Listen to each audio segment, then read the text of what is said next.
I can see people typing. Great. Wonderful. Thank you.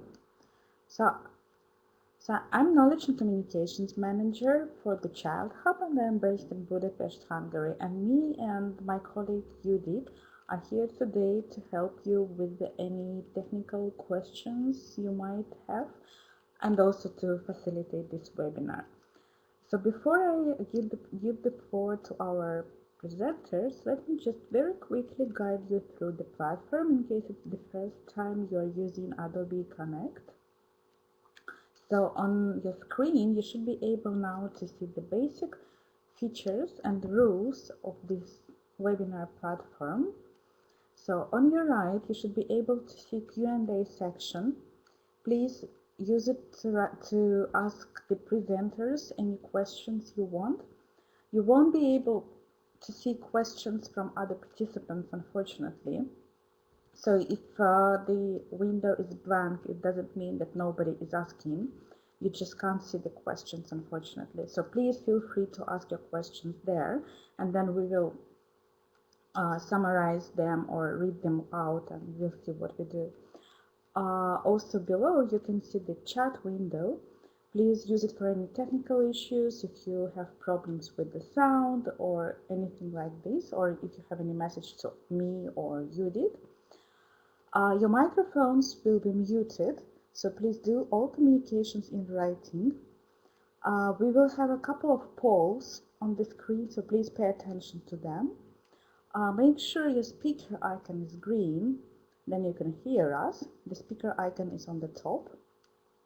And also on the top, you should be able to see an icon of a man with a raised hand on the bar on the top. So please, you can use it to show any emotions or suggestions, to ask us to speak louder or applause or whatever. You can go and check it now.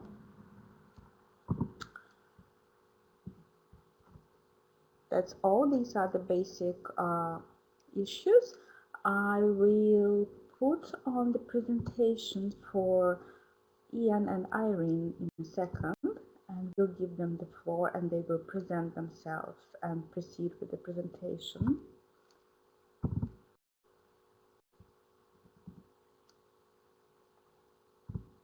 Here it is. Okay, Ian and Irene, the floor is yours. Thank you. Participants of the webinar. So hopefully the weather is nice where you are. Our weather here in Scotland today is not so nice. So today we will be talking about the course which will be running in November, and the course is called Building Skills in Leadership and Consultancy. There will be two facilitators for the course. That will be myself and my colleague. My name's Irene Stevens, and I'm an independent consultant who is currently working with the staff in Child Hub and CELCIS. Since 2007, I've worked in various countries, Vietnam, Macedonia, Romania and Albania, among others, on a range of different projects supporting and evaluating children's services. I am a social worker by training, and I completed my training in 1982 and worked in locality teams for about 2 years before I worked specifically in childcare. I worked in institutional settings and in community groups. In 2000, I joined Strathclyde University, and I worked there until 2011, when I left to become an independent consultant. I'll now hand over to my colleague Ian, and he'll say a bit about himself. Good morning, colleagues, and it's good to be with you, although it's a bit strange that we can't see each other. And I'm the one that has the photo up now, but it's good to be with you, and hopefully we'll meet many of you in November. To tell you a little bit about myself, I'm a consultant on policy and practice in alternative care, and I'm based here in Glasgow, but I do international work, and one of the things I'm currently doing is a review of alternative care in Kosovo. My background, I'm an academic and a social pedagogue. I have been a course leader for a BA in social work here at Strathclyde, doing a special version of the course for residential workers. I have also designed and delivered in-service training, and I have co-authored some textbooks, including one with Irene. Irene and I have worked together on a number of things. Okay, I think that's probably enough from me just now. Let me tell you a little bit about Scotland, although I think our country is quite well known. Here it is within the United Kingdom, of which we're a part. Scotland's in the dark blue. We have a population about 5.3 million, and so that makes us a bit bigger than Croatia, Bosnia, Moldova, but smaller than Bulgaria and Romania, of course. So that's us. A couple of little photos to give you some images of our country. Here is one of the reasons why we're a tourist attraction. We have rather lovely mountains, and on the west coast. As you can see from this slide, it's very green country by and large, and the reason it's green is because we get so much rain. So the tourist photographs never show the rain. We're famous for some things that are quite mythical, like the Loch Ness Monster, and that's an artist's representation, but we're also famous for other things, as you know, which are quite real and sometimes pleasant, sometimes damaging whiskey. And finally, just to give you a little flavour of our national dress, sometimes it's cute, sometimes it's not so cute. So that's a quick one. And then back to Irene for getting into our webinar more seriously. Thank you very much, Ian. Hopefully that gives you a little flavour of what we're like in Scotland. We will try and speak slowly because we know we have very strong accents. So, to get on to the course now. We thought we would speak to you about the rationale for the course. In consultation with the staff at Child Hub, we've developed this course focusing on the capacity building of key resource people in the region. We called the course Building Skills for Leadership and Consultancy. So for us, the course has 3 focus areas. The first focus area is on building skills. On the course, we will be working on the assumption that the participants on the course are already experts. They will bring a range of skills to the course, which they have built up themselves through their own experience. The skills profile of each person will be different and will be uneven. However, during the course, we hope to provide participants with the opportunity to draw on skills already existing in the group and to build on these. So you will see that within the course, we're placing quite a large responsibility on the participants. The second focus area is emphasising leadership. And I think during our experience, we recognise that having expertise and being an expert isn't enough in itself to inspire change or to create change. So in order to enhance expertise, leadership is needed. And during the course, we want to explore with the participants what the attributes and the traits of leaders are, and to try and focus on those key traits which help an expert to demonstrate leadership and inspire confidence. And no doubt within your own experience, you have come across people who have inspired you, who have perhaps led you to take a particular path in your career. And we want to explore that and to try and to bring some of that out within the participants. The third focus area is about strengthening consultancy. It's been clear during our work with the staff at Child Hub that they feel the development of regional resource people is crucial to capacity building, and we would agree with that.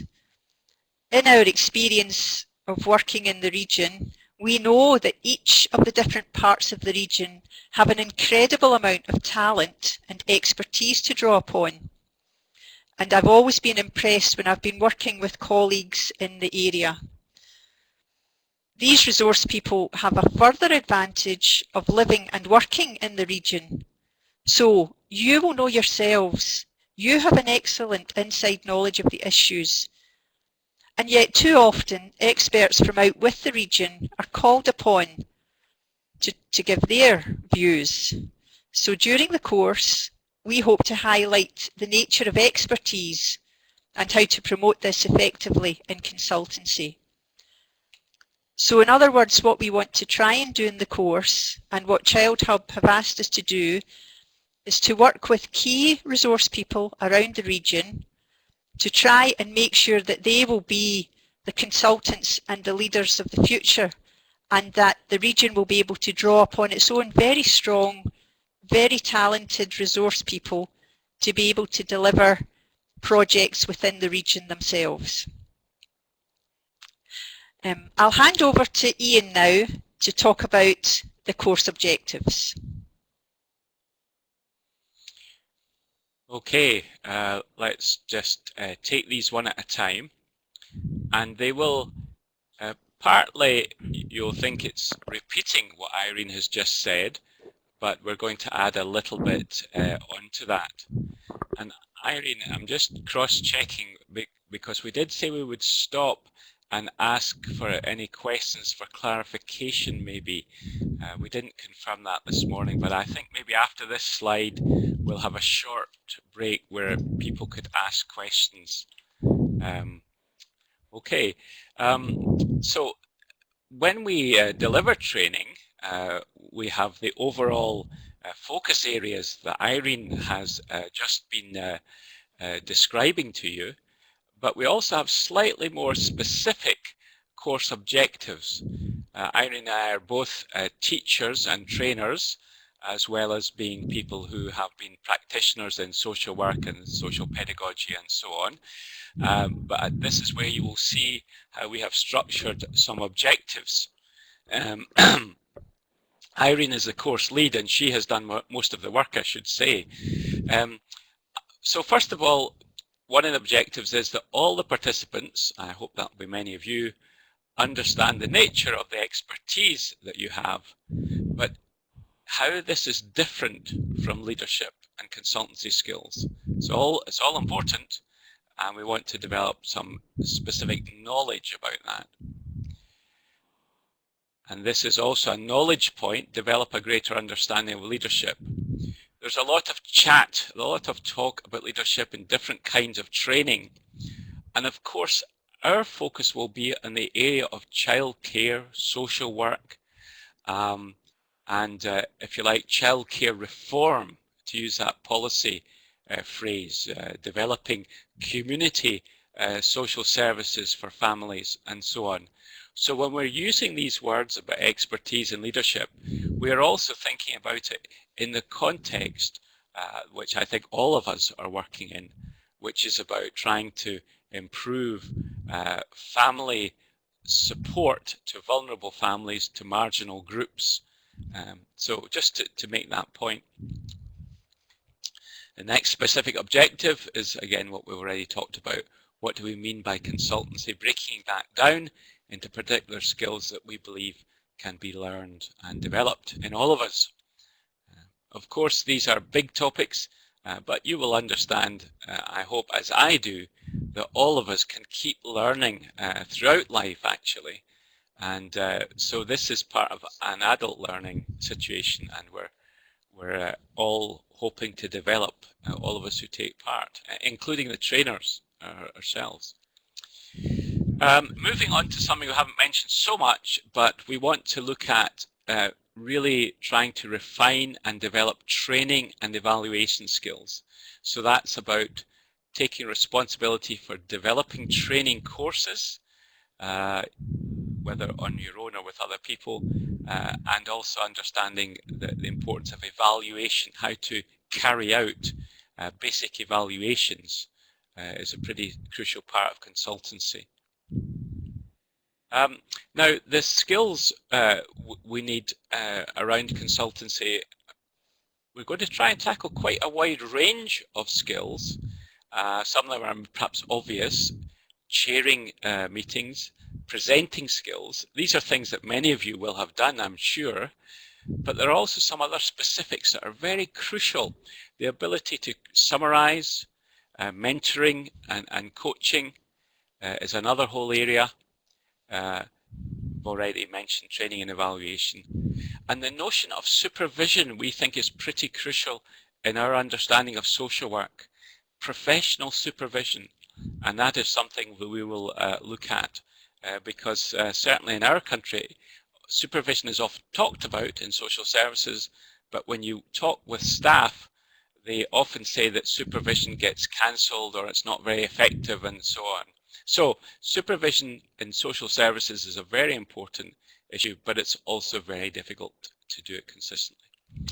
And then our last objective is to deal with the issue of feedback, and both giving it and receiving it.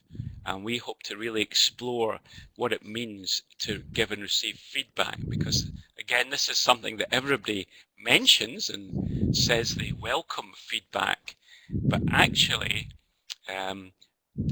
giving people a little bit of criticism, even if we call it constructive criticism, if we feel criticized, we often feel very sensitive and defensive. So we want to try and promote a genuine feedback circle or cycle, so that people become quite confident and capable of both giving and taking feedback. So that's always a good challenge to have. Okay, I'm finished this slide now. I wonder, should I just pass back to Irene before we go on to the next one?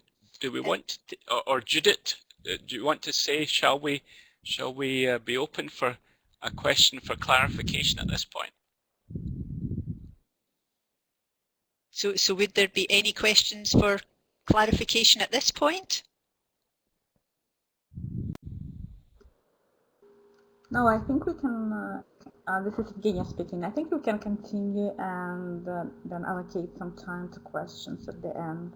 So far people are writing that all clear. Thank you. Right, that's great, thank you.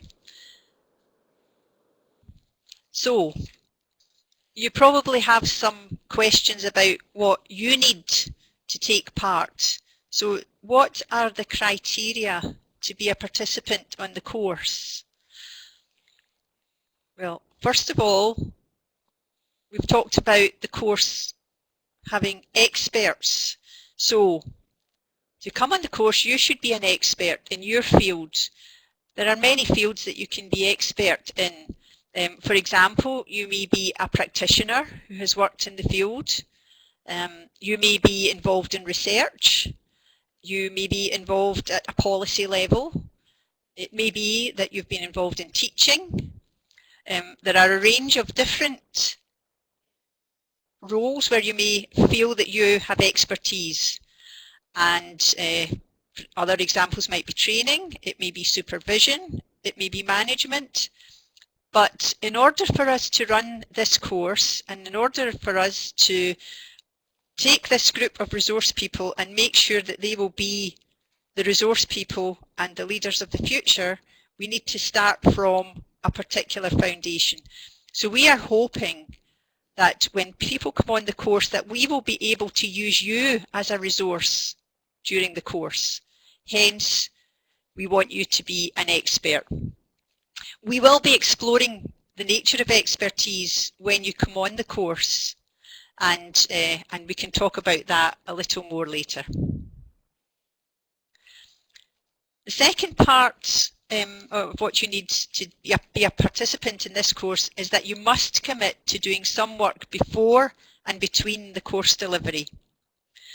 The structure of the course is that the course will last for 6 days, and we will tell you now that the course will be a very intense course.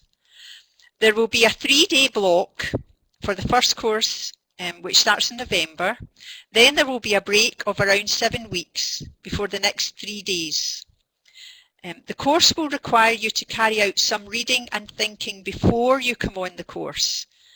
And participants who sign up for the course will be given a short amount of work to do before they come on.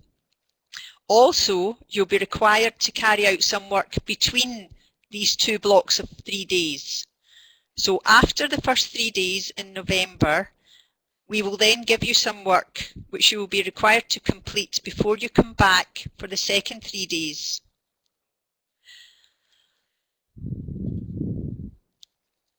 The third part of what you need is that you must be open to constructive feedback. We have already said, I think Ian said, about the nature of feedback. It's so important for consultants and resource people to be able to hear what their clients or their projects are saying, and to be able to give constructive feedback that doesn't make people feel as if they are useless. On the other hand, you also have to be able, as a consultant and as a resource person, to be able to accept feedback from the people you're working with.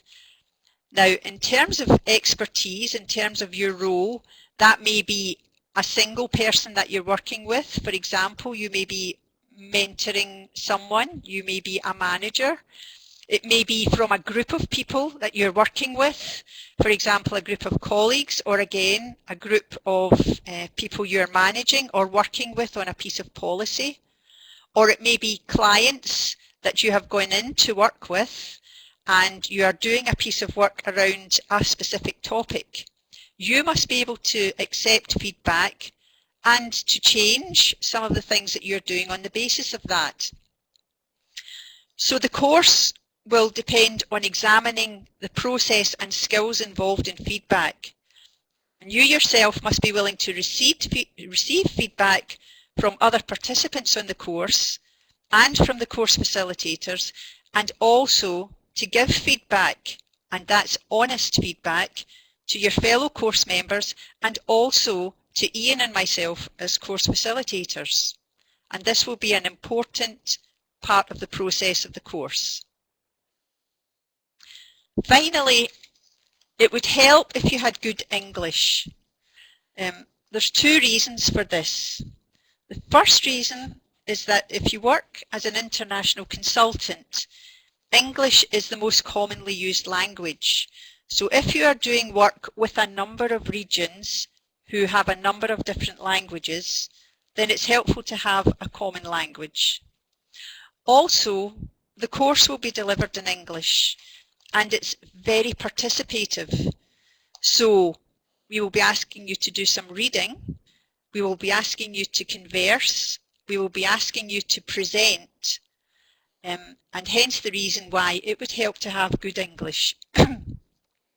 At this point, I would want to try and give you our assurance that we will try not to be too technical in our use of language, and will invite your feedback about our use of English to make sure that we all understand and that we're all able to gain as much as possible from the process of the course.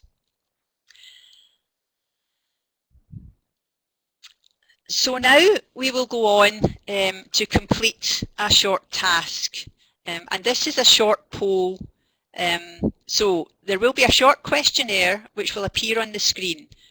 If you can click on the answer which applies to you, and then we will have a look at the results. And I'll hand over to Evgenia.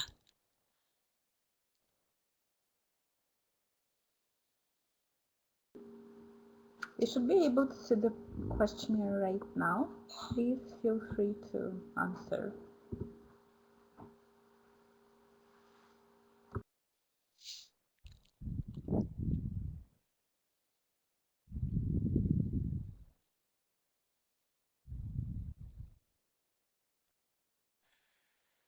It's Ian here. That's great. Lots of people are answering the questions. Give people a couple of more minutes to do that.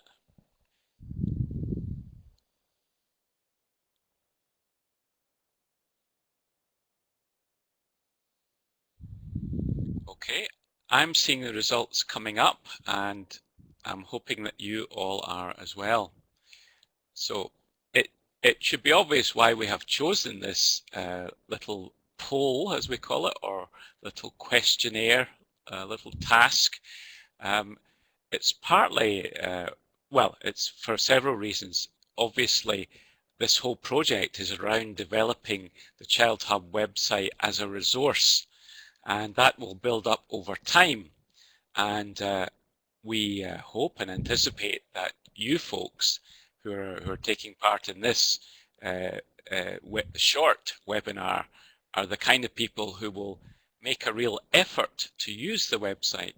And the website, of course, is really quite interactive. It has many different components, and it looks like, if I may address you as a group, see, it's always difficult to do it when you can't see people face to face, but we've got 18 people reporting that they've already taken part in a webinar, and that's really encouraging.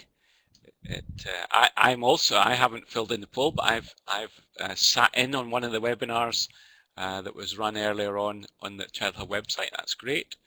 And we're also seeing that people have, or at least 18 people have downloaded a document from the website.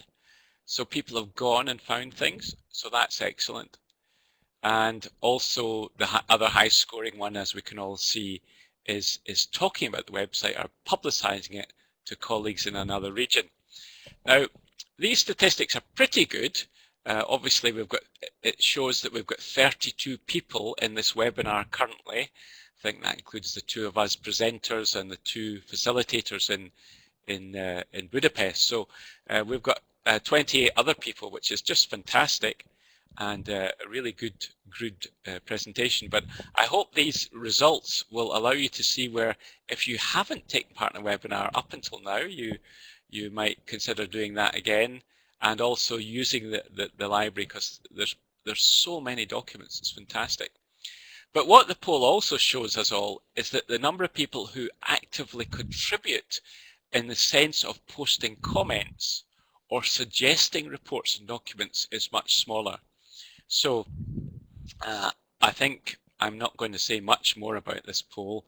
It's fairly straightforward and interesting, but it is perhaps good feedback for yourselves about areas where you might want to think about contributing more positively in terms of forums of discussions when they come up, and taking some initiative about finding reports. There are so many reports and documents on the website, perhaps you don't feel there are any more to add. I'm not sure I would have many more to add, but anyway, I think we'll leave it there, and say that the final point is just to say that, well, I'm going to hand you over to another exercise, because we want to get people through their training to really be interacting with the website. And I'm going to pass you over to Irene now, who's got something else for you to do. Okay, thanks, Ian. We'll go on to the Evgenia. Would it be possible to take the poll down for the moment?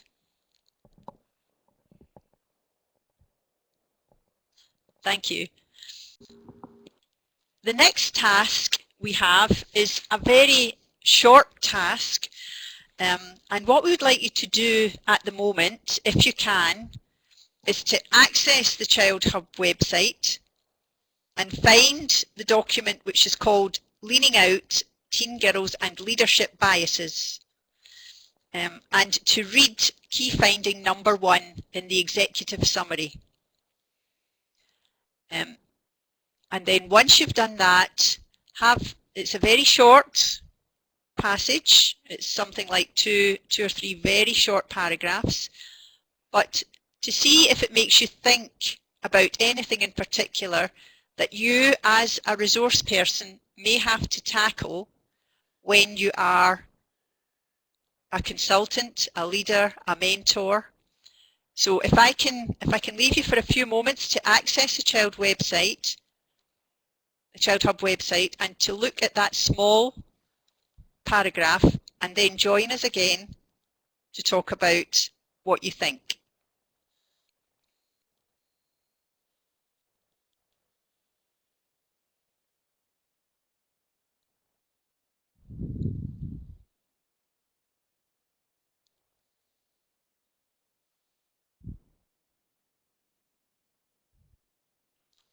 If anyone has any problems with that, if they can maybe put it in the chat box.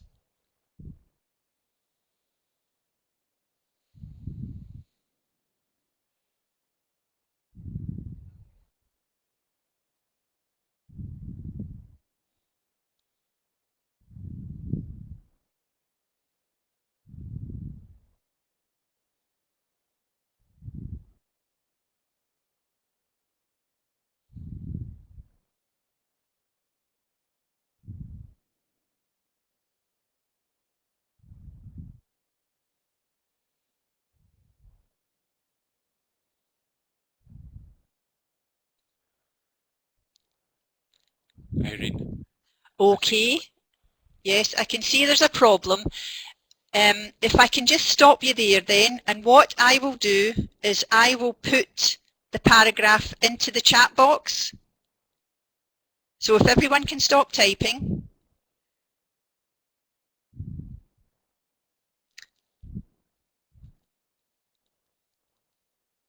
Right, if everyone can stop typing, and I will put the paragraph into the chat box.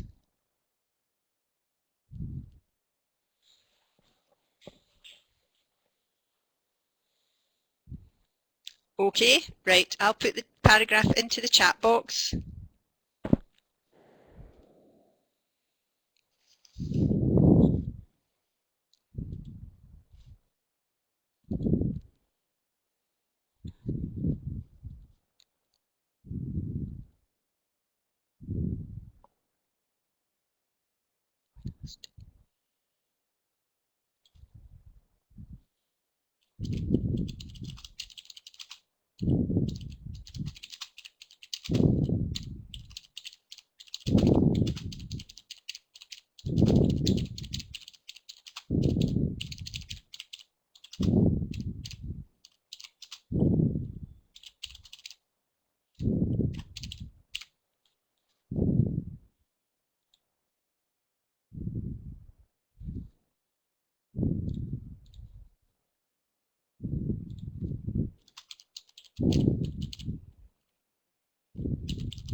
Irene, I don't know if you've seen that link that someone has offered.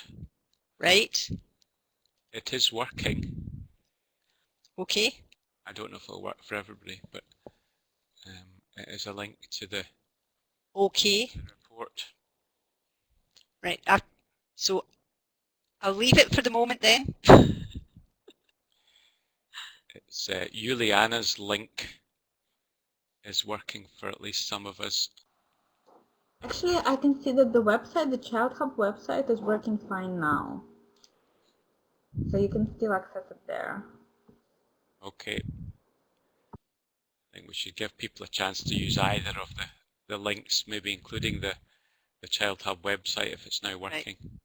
I've put this in the chat box, so we'll leave it for a few moments to see if people can gain access, and if not, I will put it up. It's in the chat box. So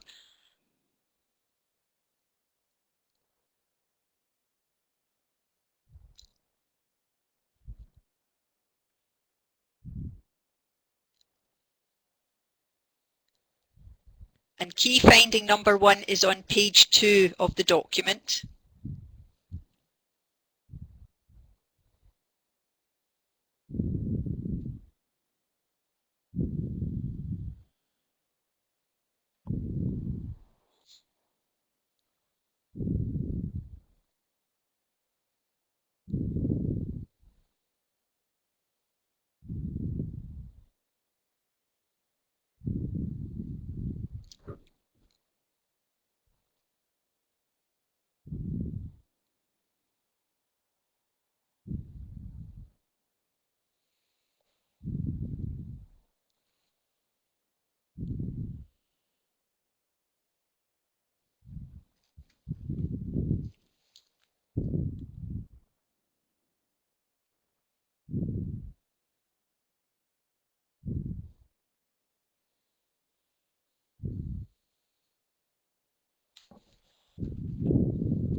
Can I ask, have people accessed the small article?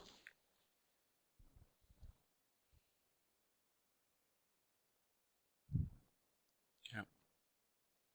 We've had one comment. That's great. That's great. Yes, we see there was one about it being prejudice.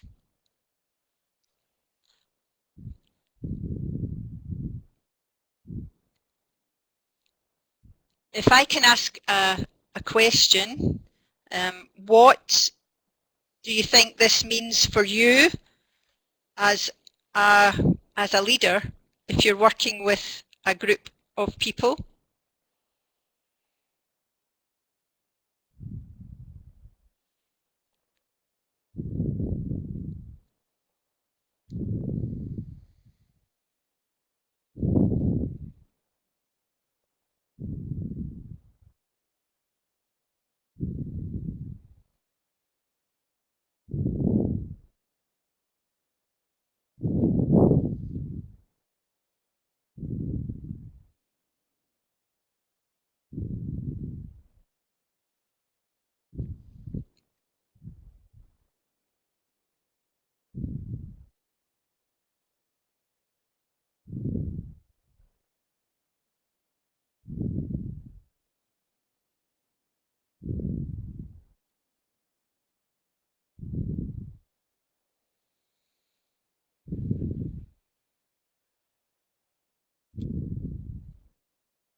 I see a comment, it's prejudice in patriarchal traditional communities.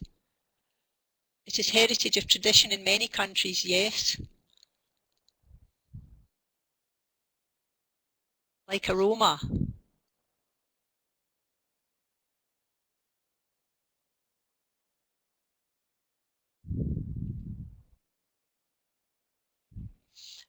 For me, it means that in a profession mainly chosen by women in Albania, this type of prejudice means we need to strengthen leadership skills, especially to cope with a political social service system with male leaders at highest position. This is a very good point. It would be very characteristic for Moldova. Traditionally here, this is promoted, educated, that some jobs are for men, others for women.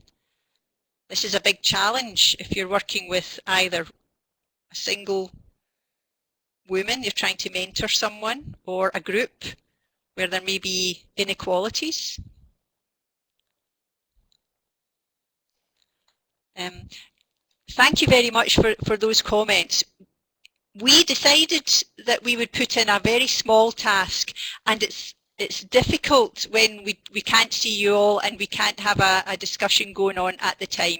But during the course we will be addressing some of the issues that you might meet as a consultant or as a leader or as a mentor, a resource person for your region, and we will be teasing some of these out. The other thing we will be doing is we will be using evidence-based work. So for example, this particular key finding came from a document which is on the Child Hub website, which looks at the biases that are felt by young women. So we will be using some of this, the huge resources that are on the Child Hub website to inform us and to help to develop some of the skills. I'm seeing more comments coming up. Must be aware of and make more effort as a woman. Positive examples of women leaders are needed. Again, I'm sure if we were all sitting in the same room, we would be having a very, very active and important discussion about this very area. So, I'll now move on to the last slide, which is really just to hand over to Evgenia again to ask if there are any questions. I cannot see any questions in the Q&A section yet. I think people were busy with the task. But please, if you have any questions, please feel free to ask them. Okay, I can see there's one question coming.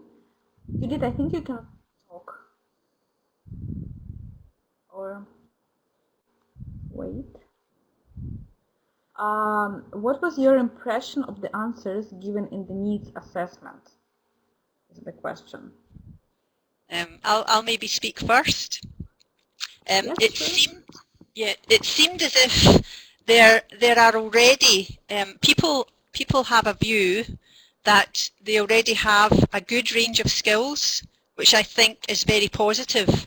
There are some gaps, and I think it goes back to what I said earlier, which is the thing about a resource person perhaps having an uneven skills profile. So for example, some people may be feel very confident in training, for example, but not so good at the policy side. Some people may feel they're okay at evaluation, but not so good at the practice side. And for me, it just showed that there was a need to have some kind of course where we could look at trying to learn from each other, but also to draw on to try and upskill the members of the course itself. Another thing which I noticed was there was an issue about drugs, where I think that was the highest one, where people just didn't feel they had any, they had much knowledge. That was the most consistently the highest training need that was identified in the whole analysis, I think. I don't know what Ian thinks.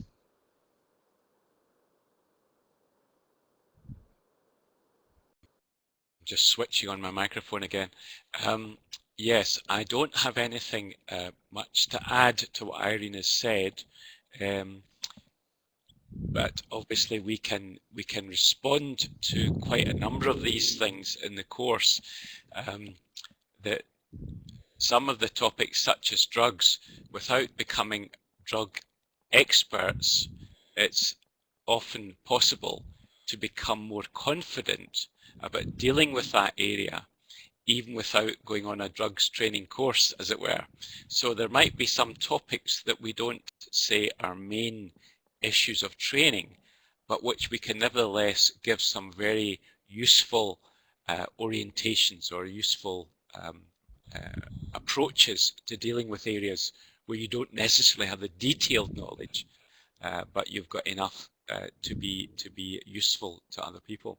So yeah, I think my only other comment would be, and it relates to something I said earlier, that we will be looking for opportunities in terms of the tasks that you might take part in during the course to look at specific issues in the region around specific areas of childcare, like working with disabled children and their families. And what we would hope is that you will be able to share your experiences in your own country and be able to say, well, this is what's happening where we are, and you may not feel it's very wonderful or brilliant, but nevertheless, if people from different countries can share their experience of, as I say, working with people with disabilities or engaging with Roma communities, very important, or perhaps it might be trying to do prevention work so babies aren't abandoned, for example. So we hope that the course will also have an opportunity for people to talk about what is happening in their own area, and to hear about the same topic from different countries will be very useful. I think that the training needs analysis has given us some important information, but I don't have anything else to add at this point in time.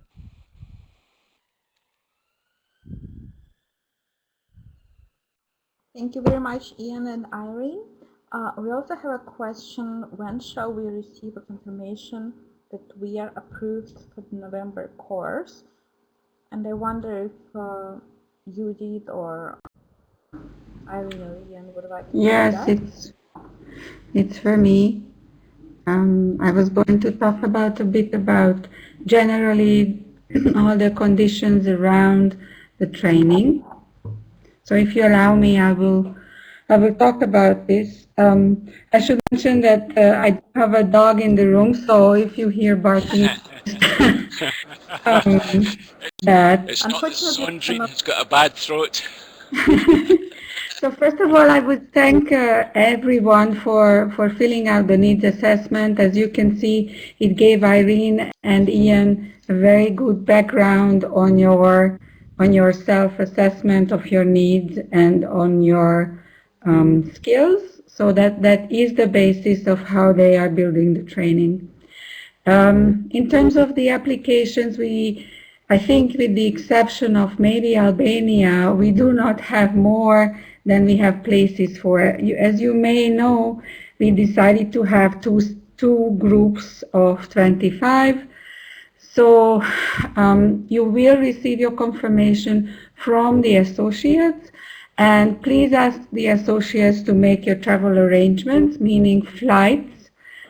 The first training occasion is expected with the arrival of the 23rd of November, which is a Monday.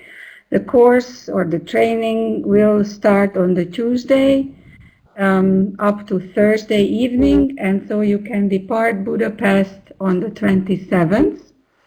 At the moment, we are looking at different training rooms and hotels, and of course, I will be sending this information out to all the associates, as well as all the logistical details around the training. But the accommodation and the meals during the training will be taken care of. And then the associates also have some money for you for a bit of the extra expenses. And I believe that Ian and Irene will send you a bit more detailed agenda at some point. And in terms of the second session, that will be, Ian confirmed, but it's the week starting the 18th of January. So again, your arrival is expected in Budapest on the 18th. The training will be the 19th, 20th, and 21st, and then you can leave on the 22nd. And just for you to know that it will be a training back to back. So the second group is starting their training just after your second session of the January one. And of course, if you have any questions regarding the logistics, I would suggest that your first point of contact is the associate in your country. But if you have some other questions, I'm also available and will be happy to answer you if I can. Thanks, Judith. That's all helpful from our point of view, I think. So we can give one more minute to people to think if they have any questions. Meanwhile, I will open another poll and ask you to kindly evaluate the webinar, whether this experience was helpful and useful. Just give me a second. Here it is, you should be able to see it now. And Ian and Irene, if you have any final words to say, please feel free to do so. Well, for myself, if I can just say that I know that I'm looking forward to meeting everyone. I've seen the needs analysis. I've read the possible names of participants, and for me it will be it's a very exciting experience to be involved in, and I'm so looking forward to meeting everyone. So hopefully some of the participants today will be the same as we meet in November. Yeah, and I also just want to say, I consider okay. I see there's a comment. It Go, would go. be nice to know as soon as possible about the work we need to do before the first seminar. Ian and I have already decided what the work will be. So Judith, what I would suggest is that I send that to you today, and then you can send it on to would it be the associates or the participants?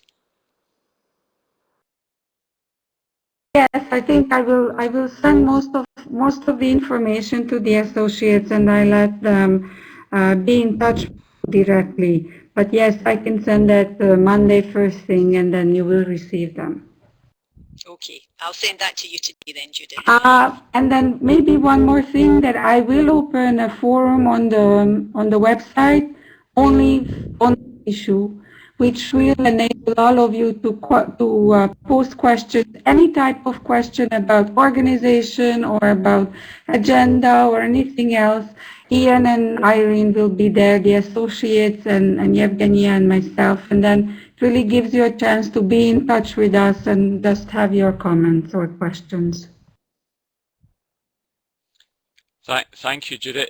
My final comment is that I'm also looking forward to being with everyone in November, and I think it will be a very valuable and worthwhile occasion. I very much hope so and expect so.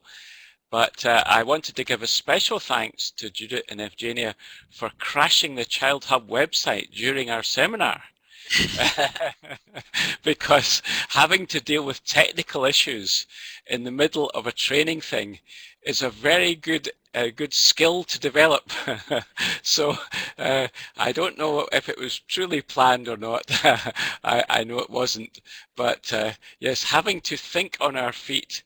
It was Irene that had to deal with all that and to find a way around. And the way that somebody, and I've forgotten your name, one of the participants offered a link to that report in another website within seconds of the problem happening. I really should go back and find out who it is that posted that link, because that really was fantastically helpful. It was Catalina, I think. No, she found it on the web. Is it Luliana?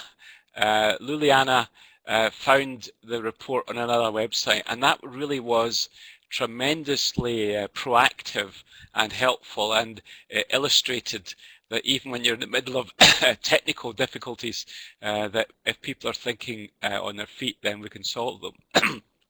Sorry, I'm now getting a frog in my throat. Anyway, that's all. Thank you very much indeed. Looking forward to seeing you all. Bye from me. Thank you very much, Ian. Thank you very much, Irene.